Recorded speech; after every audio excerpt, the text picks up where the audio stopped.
समझ गई मैं तेरी बात माँ।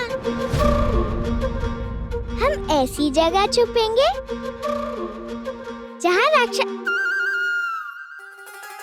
मतलब पति बाबू जान ना पाए कि हम कहाँ छुपे हैं, है ना माँ? चेहरा देखने वाला होगा पति बाबू का। मालूम है क्यों? क्योंकि हारना पसंद नहीं है उन्हें। पर बोंदेता से कोई लुका छुपी में जीत सकता है क्या? आज तो हारना ही पड़ेगा पति बाबू को। लेकिन माँ, आज रात के राजभोग का क्या होगा? वो सारी मिठाइयाँ और वो सब भोज जो लेने गए हैं पति बाबू, वो नहीं मिलेगा खाने को? मिलेगी ना बेटा, जब खेल खत्म हो जाएगा और हम जमाई बाबू से मिलेंगे, तब इनाम में ढेर सारी मिठाइयाँ दूंगी तुझे। जी?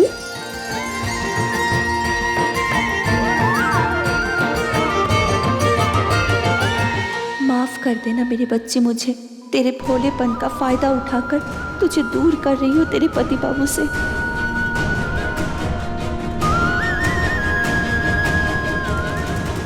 अरे छोटे मालिक, आप यहाँ?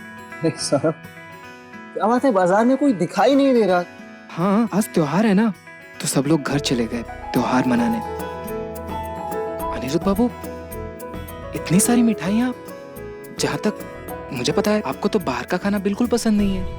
हाँ, तुम कैसे नहीं जानोगे सौरभ, बचपन के दोस्त हो मेरे। ये मिठाइयाँ मेरे लिए नहीं है। तो किसके लिए? ये आज रात खाने के लिए लिए हैं मैंने। दरअसल गुस्से में वनिता की माँ जी को थोड़ा ज्यादा कह गया मैं। बस अपनी गलती का पश्चाताप करना चाहता हूँ। नहीं, मैं ये बात नहीं मान सकता कि आपने छोटी मालकिन की माँ को कुछ कहा होगा। नहीं, मैं नहीं मान सकता ये बात। सौरभ, वनिता की माँ उसे वापस गांव ले जाने की बात कर रही थी तो अपना गुस्सा नहीं रोक पाया। तुम जानते हो ना, सही बात पर गुस्सा आ जाए तो सामने कौन है दिखाई नहीं देता मुझे।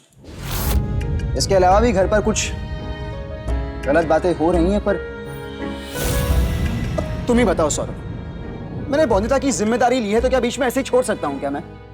हाँ सौरभ, तुमने भी तो ली है ना संपूर्णा की जिम्मेदारी। अच्छा, मेरी जगह तुम होते और संपूर्णा कोई परेशानी में फंसी होती तो तुम क्या करते? उसे मायके जाने के लिए छोड़ देते ऐसे ही? 5 बकरी के लालच के लिए हमारा रिश्ता टूट जाएगा? नहीं ना सौरभ,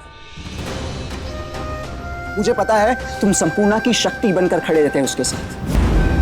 अगर आप चाहते हैं तो मैं चली जाऊंगी मायके, हमेशा के लिए।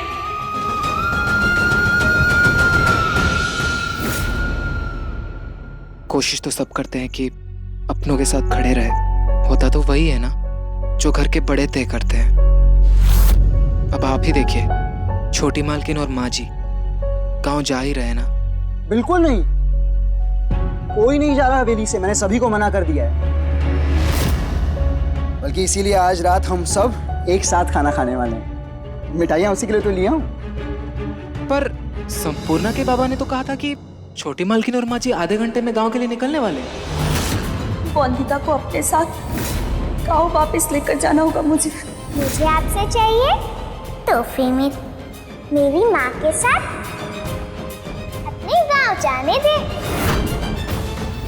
जमाई बाबू, अगर आप बाजार से छीने की मिठाई, बालूशाही और पेड़े ला देते, आज इस त्योहार पर मैं आपके और आपके परिवार का मुंह मीठा करा सकूं।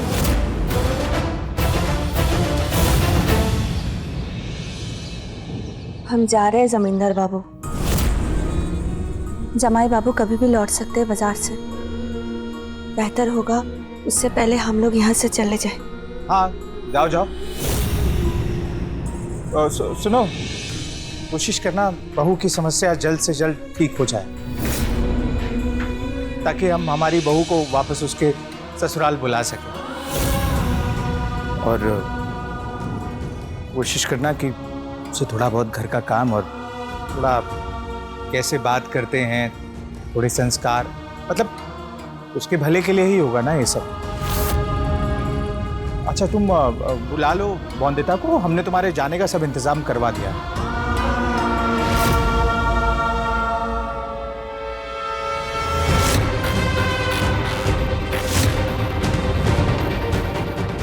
कुछ कागजात हम लाए हैं जमीन के, जो हमने तुम्हारे और तुम्हारी बेटी के नाम की है।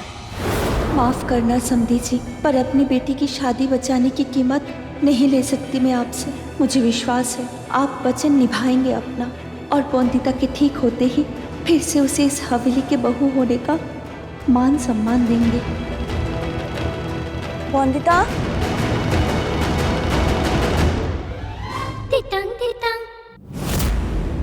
माँ, लुका छुपी खेलने चले? चले जल्दी। ठहरो।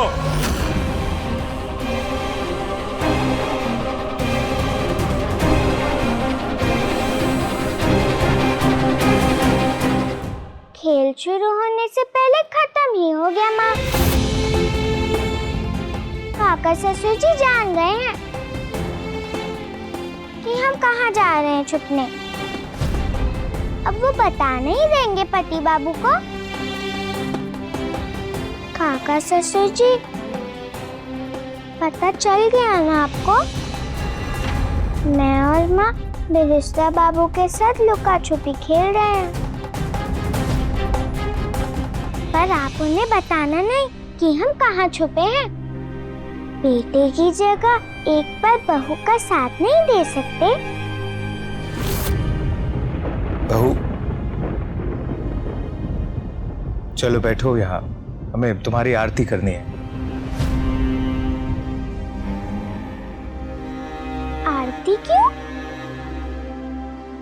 आरती तो हम तब करते हैं जब लंबी यात्रा पर जाते हैं। याद है मुझे, जब मामी एक बार दूर किसी रिश्तेदार से मिलने उनकी गाँव गई थी, तब उतारी थी आरती, है ना माँ? और हम तो बस लुका छुपी खेल रहे हैं। वैसे भी मुझे ढूंढ नहीं पाएंगे पति बाबू। उसके बाद यूं आ जाऊंगी आपके सामने। बहू, आरती इसलिए क्योंकि पता नहीं लुका छिपी का खेल कितना लंबा चले, और क्या पता तुम जहां छुपो वहां से ढूंढने में कितना ज्यादा समय लग जाए। अरे कई बार होता है हम खुद अपनी प्यारी चीज कहीं छुपा देते हैं और फिर उसे खुद ही नहीं ढूंढ पाते। तो ये आरती तुम्हें खोने से बचाएगी।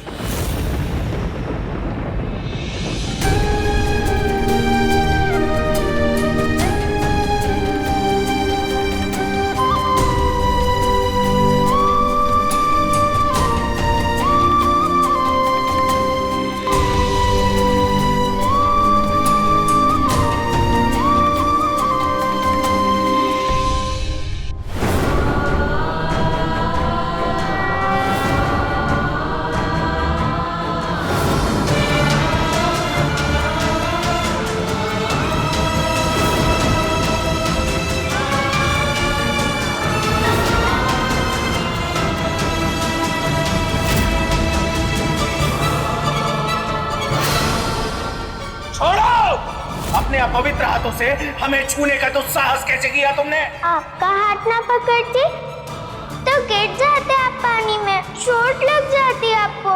तुम ये दंड भुगतोगी ना बहू? सिर पे ब्राह्मण अपमान के पाप का बोझ जो चढ़ेगा उससे तो हल्का ही होगा इस बोरी का बोझ। इस हुरली में एक पैर पर खड़े होकर मंत्र जाप करना होगा इस लड़की को। बस 2 घंटे की बात है ना बहू, बीमारी दूर करनी है ना, अच्छी बहू बनना है ना, समस्या वाली बहू नहीं। जो दंड देना है दे दीजिए मुझे काका ससुर जी, पर पति बाबू को दवा लगाने में मेरी मदद करेंगे ना आप? अनिरुद्ध की जिद और उसके गुस्से को संभालने वाली आ गई है इस घर में। अनिरुद्ध की पत्नी, हमारी बहू वंदिता। वंदिता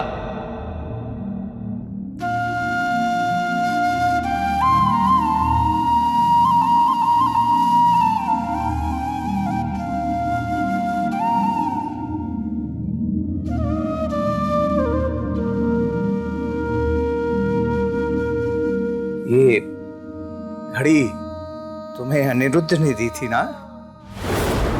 ये घड़ी लो, इस घड़ी में देखकर हर 2 घंटे बाद तुम पानी पियोगे। ये अपने पास अनिरुद्ध की निशानी के तौर पर रखो।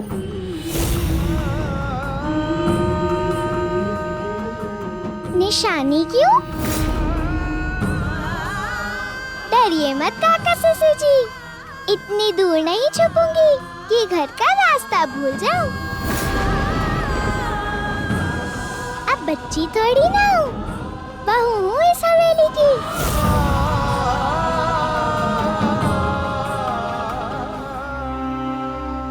बोंदिता, ले ले बेटा। ठीक है माँ।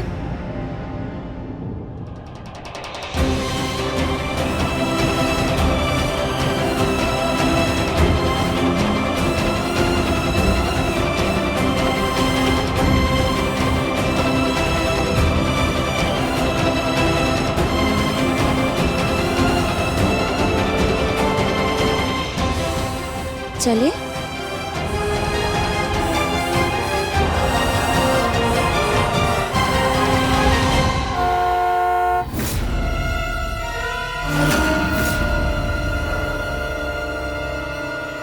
ये तो अनिरुद्ध की गाड़ी की आवाज है। अरे जमाई बाबू इतनी जल्दी कैसे आ गए? अब क्या करेंगे? तुम लोग एक काम करो, जाके पीछे कोठरी में छिपो, उसके सामने मत पड़ना। मैं तब तक उसे संभालता हूँ। जाओ जाओ जाओ। बोंदिता चल। लुका छुपी शुरू हो गई माँ। हाँ हाँ हाँ। चल छुप जाते हैं जल्दी से।